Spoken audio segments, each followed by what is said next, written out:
মাছ মাছ তো আমরা সবাই খেয়ে থাকি কম বেশি। মাছ খায় না এরকম মানুষের সংখ্যা হয়তো পাওয়াই যাবে না, তাই না? আমরা সবাই প্রত্যেকেই কম বেশি মাছ খেয়ে থাকি। তো এই মাছের কিছু অজানা তথ্য আছে। মাছের জবান নাই, অন্যান্য সকল প্রাণীর জবান থাকলেও মাছের কিন্তু জবান নাই। মাছের কেন জবান নাই? এবং মৃত অবস্থাও মাছকে খাওয়া যায়। অন্যান্য প্রাণী কিন্তু মারা গেলে সেটা খাওয়া যায় না, জবাই করে মারতে হয়। যদি কেউ অটোমেটিক মারা যায় কোনো প্রাণী, তাহলে সে প্রাণী খাওয়া যায় না, কিন্তু মাছ খাওয়া যায়।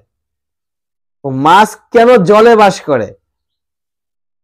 আমরা এই তিনটা প্রশ্ন নিয়ে আজকে আলোচনা করব। একজন ব্যক্তি হযরত আলী রাদিয়াল্লাহু আনহু, হযরত আলী রাদিয়াল্লাহু আনহুকে প্রশ্ন করলো যে আলী, মাছ কেন জবান নাই? মাছের কেন জবান নাই এবং মাছকে কেন মৃত অবস্থায় খাওয়া যায়? আরো একটি প্রশ্ন 3 নাম্বার, যে মাছ কেন জলে বাস করে? তিনটা প্রশ্ন তাকে করা হয় পর্যায়ক্রমে। আলী রাদিয়াল্লাহু বললেন যে মাছ হচ্ছে জুলুম করেছিল নিজেদের ভিতরে কিছু জুলুম করার কারণে মহান রব্বুল আলামিন মাছের জবান কেড়ে নেয়। তো ভদ্রলোক আবার জিজ্ঞেস করেন কি জুলুম?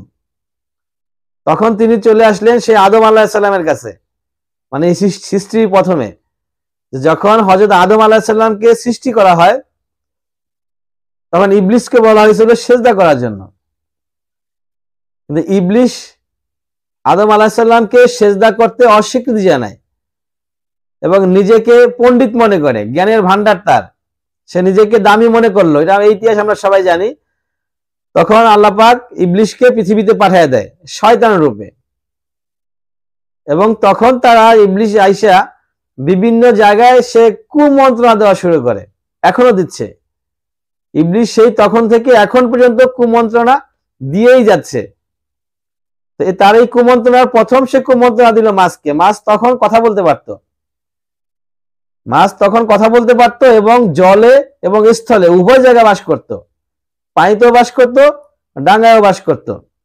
তখন মাছকে গিয়ে বলল যে মাছ, মানুষ জাতি আসবে পৃথিবীতে মানুষ জাতি আসবে, তারা আইসা তোমাদেরকে খেয়ে ফেলবে, তোমাদের সাথে জুলুম করবে, তোমাদের সাথে নির্যাতন করবে, তোমাদেরকে ধরে জীবিত অবস্থায় টুকরো টুকরো করে তোমাদেরকে খেয়ে নিবে।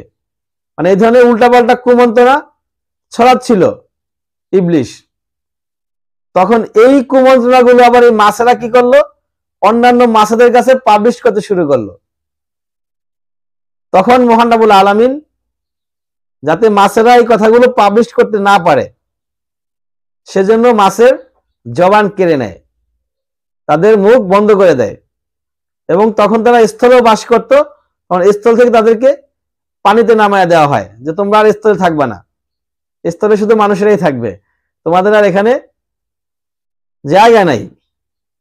এবং একই সঙ্গে আরো একটা আইন জারি হয় যে মানুষ যখন এই মাছ খাবে, তখন এই মাছকে জবাই করতে হবে না।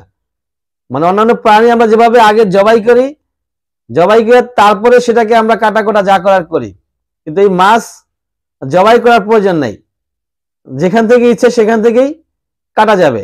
কাইটা কুইটা এটাকে